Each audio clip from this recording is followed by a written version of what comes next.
Good afternoon, everyone. Thank you for joining us, Sunil, for this intimate conversation we have about your stint as the Pro Bono Ambassador. Let's start at the very beginning, Sunil. I mean, could you tell us, what was it that drove you to study law? Well, as many of you know, Subhas was my uncle.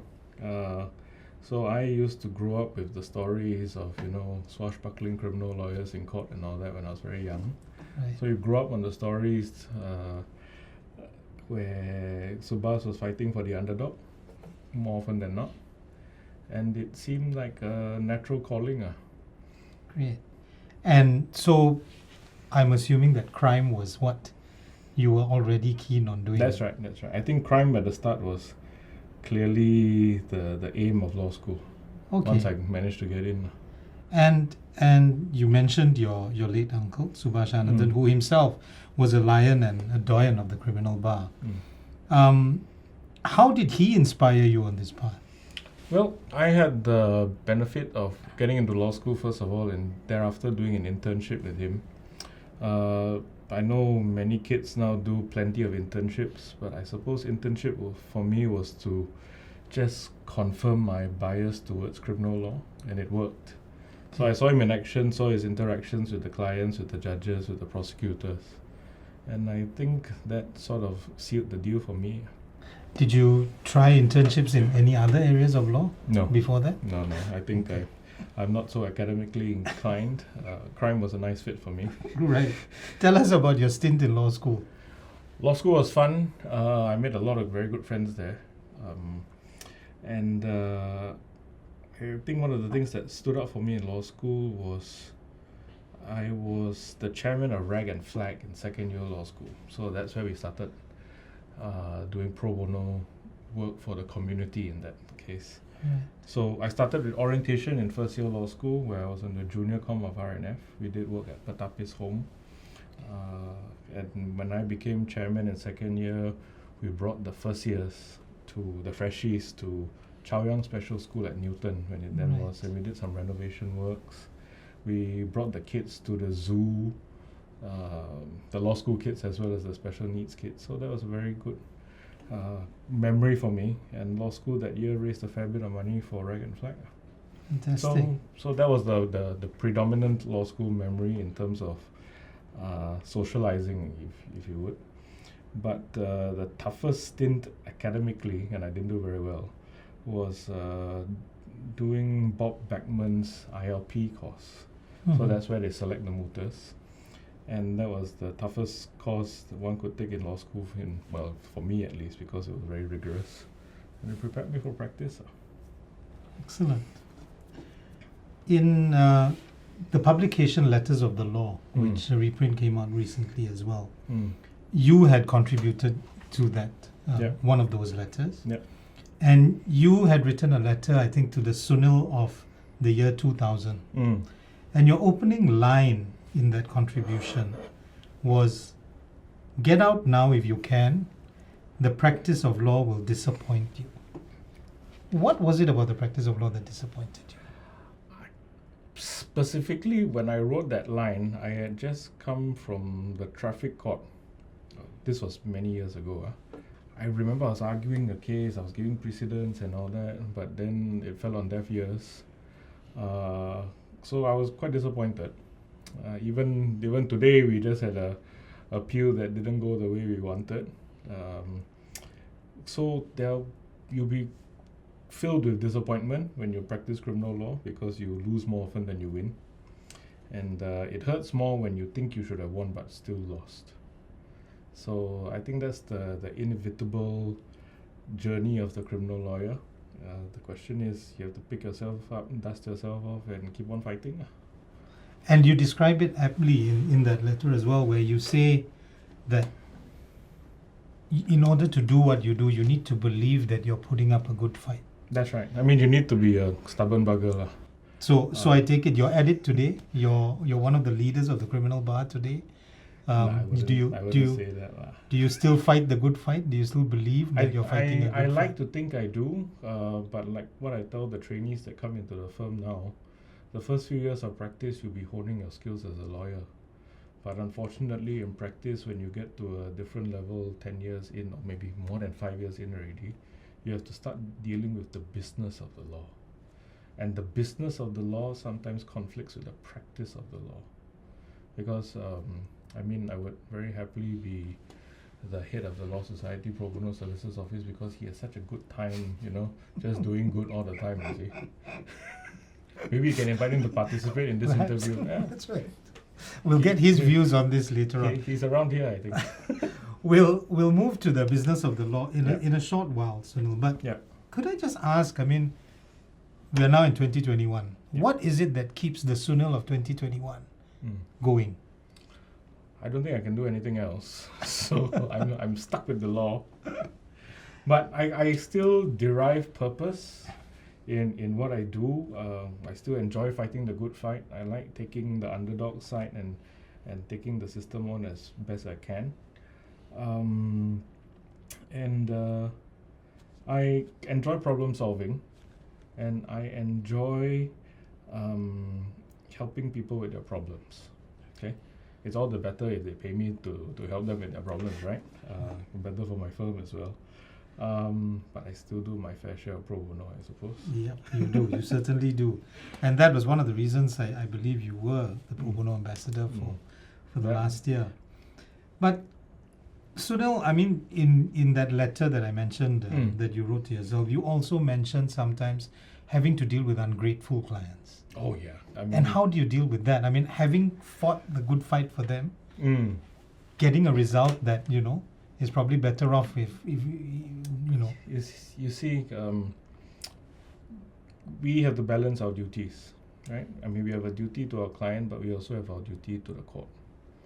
And sometimes clients want you to say things which you do not think will benefit them.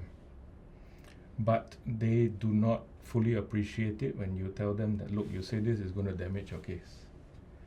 Or if you ignore certain things that they say because you know that the judge will get irritated if you say those things. But then clients will turn around and say, oh, why didn't you do that? Why didn't you, say this and all that? And then I suppose I fail in that justification journey with the clients and explain to them slowly because I'm quite an impatient fellow. And that happens from time to time. So, after 15 years, I better readjust the way I practice. Maybe I should manja people a bit more. Well, it still held you in good stead all this while. So coming to that, what advice would you give to a novice criminal defender? Do class work. I think I thoroughly enjoy the work that class does. And I think you can learn more by doing. And if you learn more by doing with the guidance of seniors, that's when you can really thrive. If you learn in your own well, you won't see the things that you really need to see in order to become a more fulfilled lawyer. You've mentioned again how your uncle was a fantastic mentor, your late uncle, sorry. How do you do your mentoring, Sunil? Is it any different? Is there any particular slant that you adopt, any particular tactic? I think over the years I've become more patient. I like to think that's the benefit of the training I've got from my lovely wife. But so more patient in my dealing with the juniors, trying to empathize more with the fact that they are fresh out of law school and they'll make silly mistakes. That's inevitable because I did certainly make silly mistakes when I was young. And so once you have that sort of perspective there, you just keep on reminding yourself to have that perspective, then you can educate them and hope they don't repeat mistakes. So yeah, that's it. I scold people less maybe.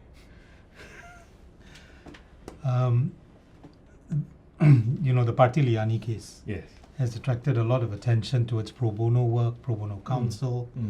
There was an article that appeared in the Today newspaper, and when everyone was singing praises of the wonderful job that defense counsel in that case had done, I think you took a bit of time to pause and thank the huge number of other volunteers who have also continued to fight for, accused persons to provide access to justice to them on a pro bono basis. I sense that you thought that there was maybe a lack of proper appreciation for a lot of them. If I could ask you, how do you think one could better appreciate those volunteers? Well, first, many volunteers don't need appreciation, right? But it's because the heart of the volunteer is one that doesn't crave that sort of recognition. But when it does come forward, obviously, some of them will just have a quick smile, and that's all what you really want. Now, Pati's case was quite unique because it was a David Goliath situation. It was a very fierce lawyer by the name of Anil who took it all the way and fought a good fight, right? And many lawyers put in that kind of effort too, and because you don't get a good outcome, you're an unsung hero. So in terms of appreciation, frankly, not many of us who do pro bono require it, right?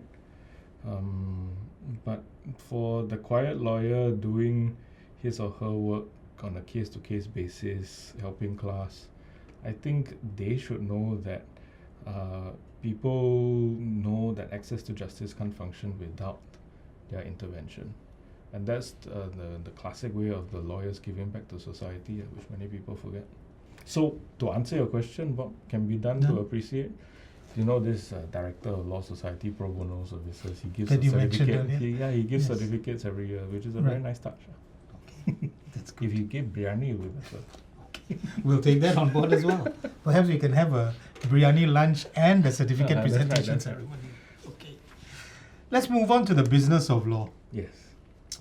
You're now the head of department of the criminal practice in the firm that you're in.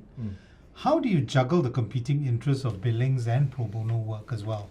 I mean, just before you answer that, I also am well aware that you spend a lot of time on ACLS as well, which is the Association of Criminal Lawyers in Singapore. And you head that too, which must take up a lot of your time. You're very active, I understand, in a lot of the Meet the People sessions, etc. as well, where you assist, people in their ring. How do you juggle all of this together? Very simply, Kwawu Empowerment, the firm I'm in, they give me a lot of support. The biggest form of support is, of course, Diana Nyam, who was Subhas's lieutenant and now my head of department in more ways than one. So she runs a lot of the show, and I'm very lucky to have very good help. So juggling-wise is more straightforward because I have people I trust who I work with and whom I work for. So the people I work for know that we put in a fair bit of work in pro bono, and they appreciate that. So I can't really. Fantastic. So I'm in a very privileged position, and I have to be appreciative of that. So tell me, Sunil, outside of work, what do you do when you have a bit of time, I suppose? Well, I'm one of those that lives to eat. So my Instagram is full of food photos only, rather than complaining about judges or prosecutors. So I focus on the food. So the food and drink does help me carry on. Okay, and this, I believe, your current Instagram account started off as a blog called Sunil Eats. Yes. Right, and when I was trying to look at it, I thought that you had stopped.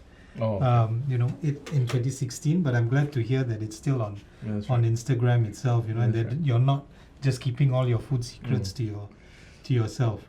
But is there a type of food or a dish that reminds you of access to justice or pro bono? Ooh, that's a tricky one. Who reminds me of access to justice or pro bono? Then let me mull over. It will be eating at the SCC main lounge. Okay. Simply because, one of the earliest cases I helped Subhas with was Tuk Ling House case. This was 2005, I think. And lunch, when we could have lunch, if we didn't have a big witness coming up after lunch, would be at the cricket club. Okay. And we will go there and we will have our little sandwiches and lamb pizza with no cheese, courtesy of Joe Grimberg. Okay. So yeah, that reminds me of access to justice. One of the things that we've heard about, pro bono work and all that is the option of, or perhaps the suggestion that it should be made mandatory. Although it's maybe like, a paradox in terms, but what are your thoughts? Do you think we should make it mandatory for those who are called to the bar? When I was in school, I enjoyed economics a fair bit. And what we learned about was resource allocation and effective uses of resources. It would make absolutely no sense to force a corporate lawyer to do criminal legal aid, for example, right? So the time that lawyers have is a limited resource. You should focus the resources on what is best suited for. So a criminal lawyer doing criminal pro bono with class, that makes absolute sense, okay? A civil lawyer or matrimonial lawyer helping with LAB, absolute sense, right? Getting a corporate lawyer to work on charity work, for example, drafting of constitution and stuff like that makes perfect sense as well. But forcing people to do things, then you start filling gaps in areas which need not be filled, and it's not an effective use of resources. So that's my take on it. Definitely shouldn't be pro bono. Okay, resource mandatory. allocation. Yeah. Great. What of the future of the profession, Sunil? I mean, what are your thoughts? I fear the day when mitigation pleas will be done by algorithm and check off boxes in ICMS. In many ways, this sentencing matrix thing that we get all the time, it feels like you're filling fixed parameters to get a fixed kind of sentence, which I find a bit mechanical. It does help with consistency, perhaps, but I've always seen the art of sentencing as an art as opposed to a science. That seems to be morphing over the last few years or so. It's become more scientific, more precise, and it takes away a dose of compassion, which I think is still a necessary ingredient in the sentencing matrix. Thank you. We now move on to a new and interesting portion of the chat.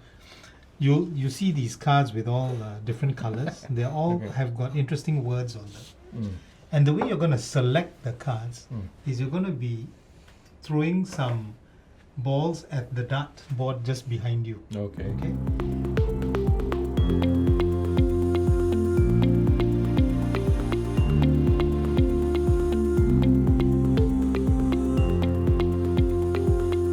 Well, thanks, Sunil, for taking your shots at the board. You've hit 2 green and an orange. So let's see what you picked out. All right. Opportunity.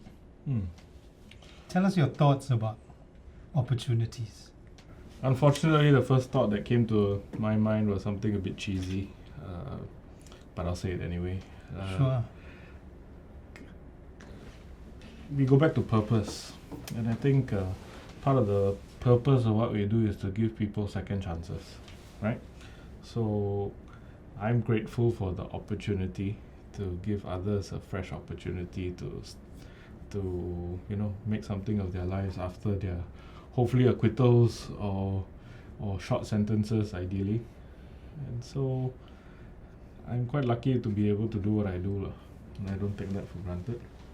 Have you met some of the clients that you had acted for before who, years later you come across them and they've actually taken, a good shot at that opportunity that was given to them? Well, I have many clients who have become friends, and who constantly appreciate what we did for them at that moment in time. But of course, there are many clients, when criminal lawyers meet clients, it's usually, criminal lawyers are like doctors. We meet people at the worst times of their lives, right? So I suppose I don't blame people for not coming back all the time to say thank you and all that. But it's not something that you... not something that you... it's also because I can't blame them. I mean, every time they see the criminal lawyer, they get reminded of, how bad things were at that time. So why would they want to relive those things? What about people who may not have taken the opportunity to make things better for themselves? Reoffenders, for example. There have been a few. We get disappointed because when we mitigate, we say he won't do it again, and then he promptly does it again, right? But I think, you put aside that disappointment in that sense, and you try and help them afresh and try and understand why they reoffended. Many a time we deal with persons with psychiatric conditions who sometimes have a relapse of their conditions. I don't think we in Singapore fully appreciate the depth of some persons' psychiatric conditions, and we are very unforgiving a lot actually. But I hope that will change in due course. And that reminds me actually of something you said in that letter that you had written to yourself, that one of the things that you feel strongly about is the appropriate sentence for the appropriate individual. And you're talking about mentally challenged accused persons as well. What are your thoughts on that? I believe a lot in individualized justice. I detest the word deterrence because Justice V.K. Raja, as he then was, he said, we don't make examples of sick people. I think a lot of that is lost because many people say, your psychiatric condition was not causally linked to the offending and all that. But if you understand human nature a bit more, or at least from the perspective of a criminal lawyer, you see that there is so much contribution from a particular psychiatric illness to eventual offending behavior. Psychiatric conditions, by their very nature, affect people, holistically. Okay, and it makes for poor judgments, right?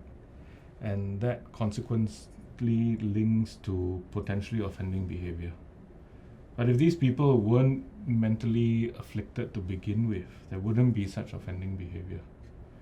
So our current chief mentioned the goal of the justice system being to prevent reoffending.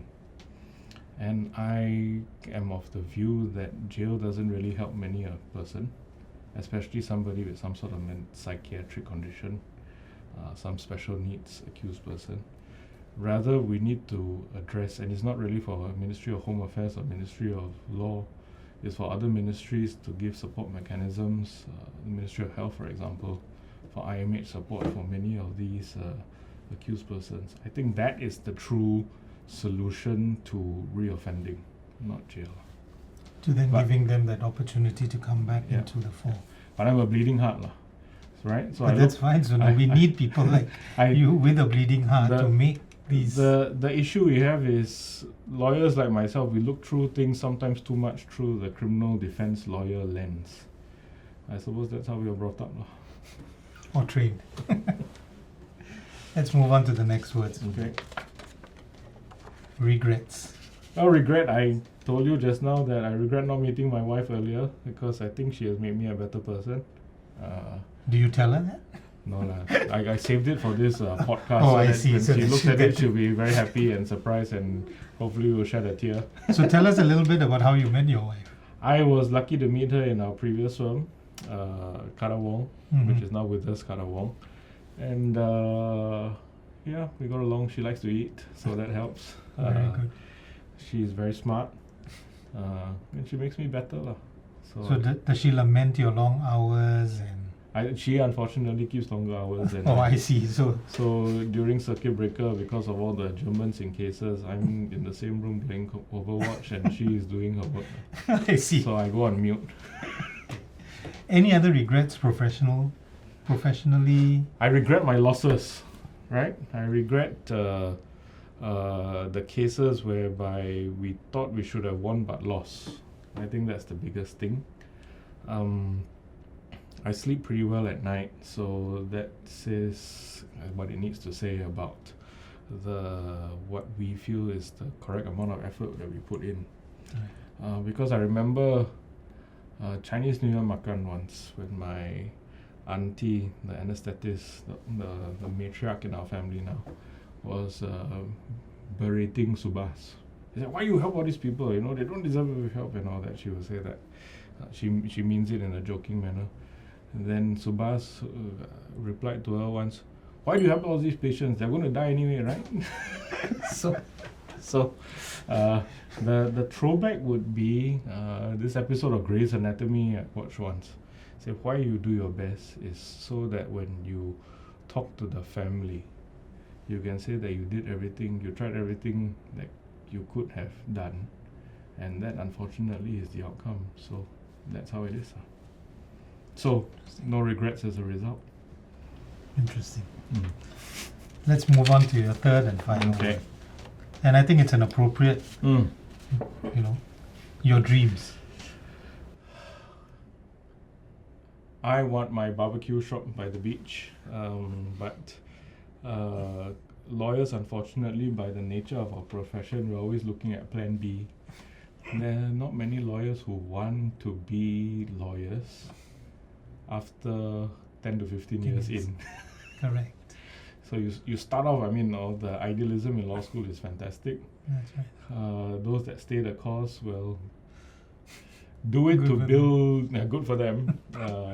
A lot of my batchmates have actually, my close friends in law school have stayed the course, either in the law or within the legal industry in that sense. Right. But thereafter, you're always looking for plan B. So while we're talking about dreams, when you were telling the Sunil of 2000 to leave practice as soon as you can, has that changed? What would your advice be to the Sunil of 2000 now? You're stuck lah. You see, because it's a love-hate relationship. Being a criminal lawyer inevitably is going to be a love-hate relationship. You enjoy the thrill of the chase. You enjoy the challenge and the rigor of the law. You don't enjoy the late hours of getting up. But better getting up means better cross-examination and therefore, or better arguments on appeal, and therefore a more rewarding outcome, win or lose, right? Correct. So it's that kind of love-hate relationship you'll have with the law. With that dream of the barbecue shop. Yes, that's right. At the beachside one day. Because the barbecue shop, inevitably, if you do it well, people will be happy with you. Right? Law, you can do everything and you can do it well, and you may still lose, and people may not be happy with you.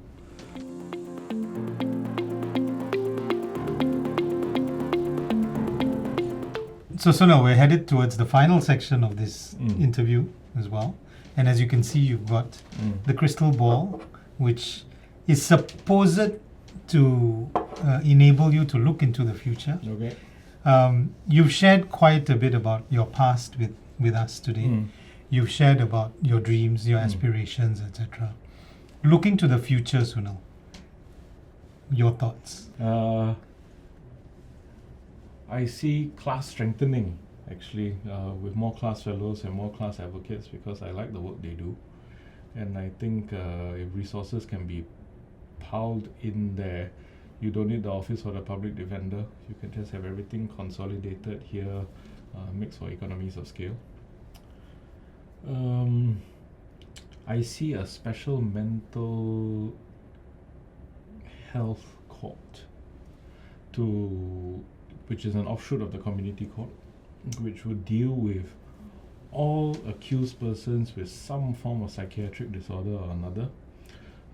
I see panels of psychiatrists evaluating these accused persons so that it is not a malingered psychiatric condition, because there are accusations out there. And tailor-making sentencing for these offenders. Not just, jail, or deterrence outweighs rehabilitation. What you spoke about earlier, individualized sentencing. Correct. And non-custodial sentences for first-timers. So you can give your suspended sentence, but make sure that they go for courses of treatment. And this is regardless of how serious an offense is. That would be, maybe too soon for now, but hopefully later. Would you like to share anything to newer members of the profession joining either the criminal bar or the bar in general? I think the time for the niche criminal lawyer is over. Unfortunately, I think everybody has to be multidisciplinary. So you have to do civil litigation as well as criminal litigation, if you want to do. If you want to dabble in crime at least. Because the skill set from civil litigation will help you. And obviously the skill set from criminal law will help you in your civil litigation. Makes you a sharper litigator, not knowing what the witness is going to say until he says it, right? So yeah, dabble in all areas because you never know what's your calling. Finally, Sunil, I mean, we on behalf of the office would love to thank you for, your stint as the Pro Bono Ambassador. And just to round things off, any words of advice for the incoming Pro Bono Ambassador, Mr. Eugene Turesingam? Eugene is a far more senior gentleman than me in the law, so he needs no advice from me. Anything I should say to him should be off camera. Very well. Thank you again, Sunil. Thank you so much. Cheers, Gopi.